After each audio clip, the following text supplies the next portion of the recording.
उम्र से आई हुई समझ जवान दिल से बेहतर होती है। वन टू फ़िल्म को एक परफेक्ट शूट करती है, बिल्कुल सही बैठती है। क्यों? क्योंकि ये फ़िल्म मुझे अलग दुनिया में ले गई। एक दुनिया में मैंने संजय मिश्रा और नीना गुप्ता जैसे बड़े एक्टर्स के हुनर को सलाम किया। दूसरी दुनिया में मैं फ्रस्ट्रेटेड, कन्फ्यूज़्ड और थका हुआ महसूस किया। आज मैं एक दुनिया की बात करूँगा, क्योंकि वन टू देखने के बाद मेरा दिल कुछ कहता है और दिमाग कुछ।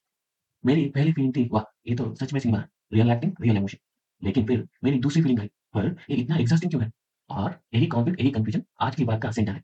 मैं थिएटर से ये फ़िल्म देख के निकला और मुझे एक अजीब-सी बड़ी गहरी चुप महसूस हुई। क्या पसंद आया, क्या नहीं, मुझे पता नहीं था। तो आज मैं आपको बताता हूँ, वो ख़ास बात है जो मेरा दिल और दिमाग की लड़ाई का सबब बनी। चलिए शुरू करते हैं। थिएटर में बैठे थे, पहली चीज़ को दिखाई दी, वो थी एक्टिंग का लेवल। संजय मिश्रा स्क्रीन पर आते ही मैं भूल गई कि मैं फ़िल्म देख रही हूँ। मुझे लगा मैं किसी सच्ची ज़िंदगी का किस्सा देख रहा हूँ। उसके चेहरे पर जो ज़िंदगी लिखी थी, उसकी आँखों में जो थकान थी, उसके चुप रहने में जो दर्द था, मुझे इमोशनली तोड़ दिया। लेकिन फिर दूसरी चीज़ भी दिखा दी। कुमुद मिश्रा, शिल्पा शुक्ला जैसे एक्टर्स जिन्होंने अपनी कला से स्क्रीन जला दी। उन्हें बस थोड़ा-सा टाइम मिला। जैसे किसी ने उनसे कहा हो, "अच्छा किया, अब चले जाओ।" मुझे बहुत बुरा लगा। ये एक्टर को अगर और मौका मिलता तो और भी कितना अच्छा कर सकता था। जेल की सेटिंग देखकर मुझे एक अजीब-सा एहसास हुआ। डायरेक्टर जसपाल सिंह संधू और लव फिल्म्स की टीम ने इसे एक जीता-जागता किरदार बना दिया।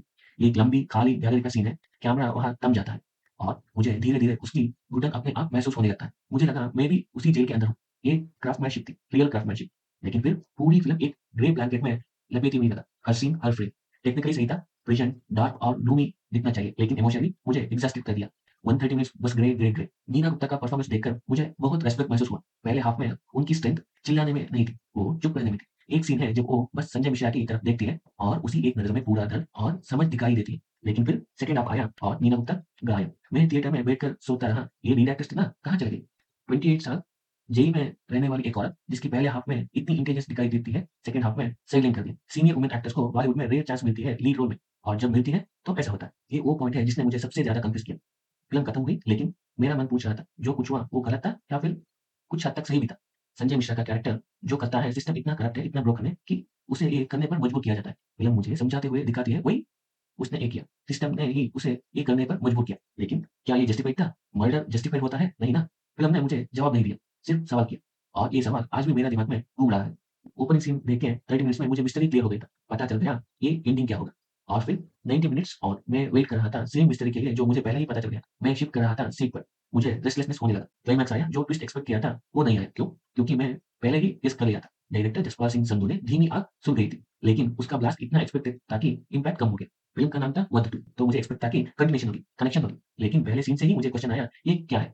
सेम एक्टर्स था, सेम कैरेक्टर्स का नेम था, शंभू, मंजू सेम नेम, लेकिन प्रिज़न डिफरेंट था, ट्रेन डिफरेंट था, सब कुछ डिफरेंट था। मतलब ये सिर्फ़ सेम नेम्स के कैरेक्टर थे, बिल्कुल डिफरेंट पीपल में, डिफरेंट स्टोरीज़। मुझे समझ नहीं आया, ये कन्फ्यूज़न क्यों क्रिएट किया? डिफरेंट नेम्स यूज़ करते तो क्लियर होता था ना। क्यों सेम नेम्स यूज़ किए अगर स्टोरी अलग था?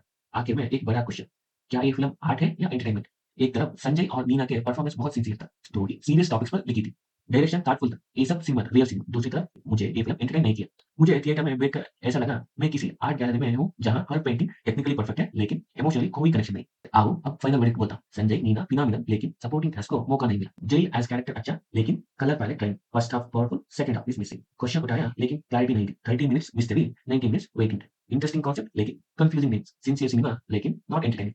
वन टू एक सिंसियर फ़िल्म है जो अपने आप से कंफ्यूजिंग। संजय मिश्रा और नीना गुप्ता ने एक्टिंग का एक ऐसा मास्टर क्लास दिया है जो 2026 की टॉप परफॉर्मेंस में होगा। उनका काम देखकर मेरी आँखें नम हो गई। लेकिन फ़िल्म की एग्ज़ीक्यूशन ने उनके हुनर को अंडरमाइन किया। My final rating for the one two movie is 2.5 out of 5। आखिरी बात और मेरा सबसे स्ट्रॉन्ग पॉइंट, क्या ये फ़िल्म थिएटर में देखनी चाहिए या नहीं? जब मैं थिएटर में बैठा था, उस अंधेरे में आस-पास सब लोग एक साथ वही तनाव महसूस कर रहा था।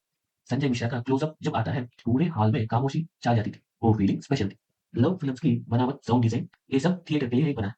लेकिन 130 minutes grey scenes, exhaustion, frustration, मैं आपको रिकमेंड करता हूँ कि आप ओटीटी पे आराम से घर पे बैठकर देखो, कंफर्टेबल। पॉज़ कर सकते हो, सोच सकते हो, फ्रस्ट्रेटेड हो सकते हो बिना पैसे वेस्ट किए। अगर आपको एक हॉनेस्ट कॉन्फिडेंट रिव्यू पसंद आया, जो ना बिल्कुल पॉज़िटिव है, ना बिल्कुल नेगेटिव, बल्कि सच है, तो कमेंट्स में बताना।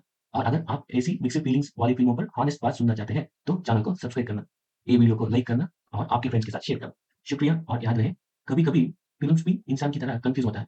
परफेक्ट नहीं, पर इंटरेस्टिंग ज़रूर। मिलते हैं अगले वीडियो में। Bye bye. Take care.